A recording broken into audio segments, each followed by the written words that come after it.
ഓം ശ്രീ ഗുരുഭ്യോ നമഃ. എറണാകുളത്തപ്പാശരണം. ഇന്നൊരു സ്ലൈറ്റ്ലി ലോങ്ങർ വീഡിയോ ആയിട്ടാണ് വന്നിരിക്കുന്നത്. രാഹുകാലത്തിനെ കുറിച്ചിട്ടാണ്. രാഹുകാലത്തിനെ കുറിച്ച് നിങ്ങളൊക്കെ അറിഞ്ഞിട്ടുണ്ടാവും. ഇത് വന്നിട്ട് രാഹുദേവന് വന്നിട്ട് ധ്യാനിക്കാൻ പറ്റുന്ന സ്പെഷ്യലായിട്ടുള്ള സമയമാണ്. ഈ സമയത്ത് നമ്മൾ രാഹു ദുർഗേനെ പൂജിക്കാറുണ്ട്. അപ്പോൾ രാഹുകാലം എന്ന് പറയുന്നത് ദിവസം വെവ്വേറെ സമയത്താണ് വരാറ്. അപ്പോൾ ഇതെങ്ങനെ കാൽക്കുലേറ്റ് ചെയ്യും?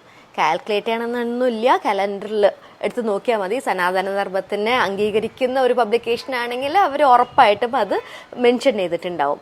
അതല്ല, നിങ്ങൾക്ക് രാഹുകാലം സ്വന്തമായിട്ട് തന്നെ ഓരോ ദിവസവും കാൽക്കുലേറ്റ് ചെയ്യണം, നിങ്ങൾക്ക് അത് ഓർത്തിരിക്കാൻ കുറച്ച് ബുദ്ധിമുട്ടാണെങ്കിൽ അതിനുള്ള ട്രിക്ക് ഞാനിന്ന് പറഞ്ഞുതരാം കേട്ടോ. കുറച്ച് ലോങ് ആണ് വീഡിയോ ആൻഡ് കുറച്ച് മാത്തമാറ്റിക്കൽ കാൽക്കുലേഷൻസ് ഒക്കെ ഉണ്ട്. കണ്ടുപേടിക്കേണ്ട, ഭയങ്കര എളുപ്പമാണ്. രാഹുകാലത്തിൻ്റെ ഡ്യൂറേഷൻ എപ്പോഴും 1.5 മണിക്കൂറാണ് കേട്ടോ. അപ്പോൾ ഇത് എളുപ്പത്തിൽ ഓർത്തിരിക്കാൻ വേണ്ടിയിട്ട് നമ്മളൊരു സെൻറ്റൻസ് പഠിക്കും. സെൻറ്റൻസിന് വലിയ മീനിങ് ഒന്നുമില്ല. ആ സെൻറ്റൻസ് പക്ഷെ നമ്മൾ ഓർത്ത് വെച്ചാൽ ഇത് കാൽക്കുലേറ്റ് ചെയ്യാൻ ഭയങ്കര എളുപ്പമാണ്. അത്രയേ ഉള്ളൂ. ഇതാണ് ആ ഒരു sentence. 11 boys have a good football court. മലയാളത്തിലാണെങ്കിൽ ഉമാ ആനന്ദ് എന്ന അവർക്ക് ഋഷി ഊട് ഇന്ന്. മനസ്സിലായില്ലേ? വലിയ ഒരു സെൻറ്റൻസ് ഒന്നല്ല, ചുമ്മാ ഇതെന്തിനാ നമ്മളിങ്ങനെ എഴുതിയിരിക്കണേന്ന് വെച്ചാൽ Monday, Tuesday, Wednesday, Thursday, Friday, Saturday, Sunday, Monday തൊട്ട് സൺഡേ വരെ എന്ന് വെച്ചാൽ തിങ്കൾ തൊട്ട് ഞായർ വരെ അത് ഇങ്ങനെ എഴുതുകയാണെങ്കിൽ 11 boys have a good football court. Uma Anand എന്ന അവർക്ക് ഋഷി ഊണ് ഇന്ന്. മനസ്സിലായില്ലേ? ഇങ്ങനെ എഴുതണം. നമ്മൾ തിങ്കളാഴ്ചയുടെ അടുത്ത് എന്താ എഴുതിയിരിക്കണേ? 11 ഉമ്മ എന്ന് വെച്ചാൽ ഇ അല്ലെങ്കിൽ ഉ. A B C D E. E എന്ന് പറയുമ്പോൾ അതെന്താണ്? 5th പൊസിഷനാണ് ആൽഫബറ്റിൽ. ആ ഇ ഈ ഉ എന്ന് പറയുമ്പോൾ അത് മലയാളത്തിലെ അക്ഷരമാലയിൽ 5ാമത്തെ പൊസിഷനാണ്. അത്രയേ ഉള്ളൂ. 5 ആ എന്ന് വരുമ്പോൾ 2, 8, 1, 7, 6, 3. മനസ്സിലായോ? ഇത് ശനിയാഴ്ച നമ്മൾ എഴുതിയിരിക്കുന്ന വേർഡ് എന്തായിരുന്നു? ഫുട്ബോൾ. അപ്പോൾ എഫ്. മലയാളമാണെങ്കിൽ ഊണ് അല്ലേ? അത് എഫും ഊവും ഞാൻ ഇവിടെ എഴുതി വെച്ചിട്ടുണ്ട്. അത് നമ്മുടെ ആൽഫബറ്റിൻ്റെ കണക്ക് പ്രകാരം എഫും ഊവും 6th പൊസിഷനിലാണ്. അപ്പം നമ്മൾ 6 എഴുതിയിരിക്കണം. ഇനി നമ്മൾ ചെയ്യാൻ പോണത് വന്നിട്ട് ഓരോരോ നമ്പേഴ്സ് നമ്മൾ എഴുതി വെച്ചിട്ടില്ലേ, അതിൻ്റെ ഒക്കെ പകുതി എത്രയാണെന്ന് എഴുതണം. 5.5 എന്താണ്? 2.5. 2ൻ്റെ 1. അങ്ങനെ എടുക്കുമ്പോൾ 7ൻ്റെ 3.5. അങ്ങനെ നമ്മൾ ഓരോ ആൽഫബറ്റിൻ്റെ നമ്പർ ആൻഡ് അതിൻ്റെ പകുതിയും ഇങ്ങനെ എഴുതിയിടണം. അടുത്തത് വന്നിട്ട് എഴുതിയിട്ട നമ്പറിൻ്റെ പൊസിഷനും ഹാഫും കൂടി നമ്മൾ ആഡ് ചെയ്യും.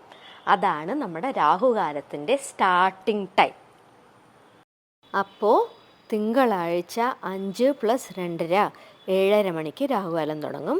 ചൊവ്വാഴ്ച ഉച്ചയ്ക്ക് 3 മണിക്ക്, ബുധനാഴ്ച ഉച്ചയ്ക്ക് 12 മണിക്ക്, വ്യാഴാഴ്ച ഉച്ചയ്ക്ക് 1:30 മണിക്ക്, വെള്ളിയാഴ്ച കാലത്ത് 10:30-ക്കും, ശനിയാഴ്ച ആദ്യ കാലത്ത് 9 മണിക്കും, ഞായറാഴ്ച വൈകുന്നേരം 4:30 മണിക്കുമാണ് രാഹുകാലം ആരംഭിക്കുന്ന സമയം.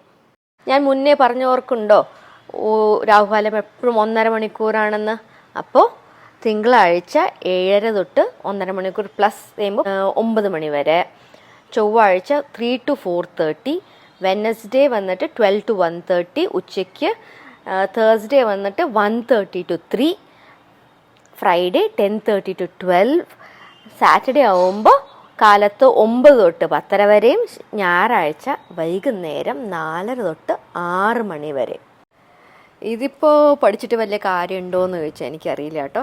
പക്ഷേ ഇപ്പോൾ ആരെങ്കിലും നിങ്ങളുടെ അടുത്ത് ചോദിക്കുകയാണ് ബുധനാഴ്ച രാഹുകാലം എപ്പോഴാണെന്ന് അറിയുമോ എന്നൊക്കെ ചോദിക്കുമ്പോൾ, ഇഫ് യു നോ ഈ 11 boys have a good football court എന്നോ അല്ലെങ്കിൽ ഉമാനന്ദ് എന്ന അവർക്ക് ഋഷി ഊണ് ഇന്നാണ് എന്നുള്ളൊരു സെൻറ്റൻസ് നിങ്ങൾക്ക് ഓർമ്മയുണ്ടെങ്കിൽ ഉടനെ നിങ്ങൾക്ക് നിങ്ങളുടെ മൈൻഡിൽ വെനസ്ഡേ എന്ന് പറയുമ്പോൾ 11 ബോയ്സ് ഹാവ് H ആണ് വരണത്. H എന്ന് പറയുമ്പോൾ A B C D E F G H എന്ന് പറയുമ്പോൾ നമുക്ക് അത് വന്നിട്ട് 8 ആണ്, 8ാമത്തെ ആൽഫബറ്റാണ്. അപ്പോൾ 12 മണി തൊട്ട് 1:30 മണി വരെയാ എന്നൊക്കെ നിങ്ങൾക്ക് പറയാൻ പറ്റും.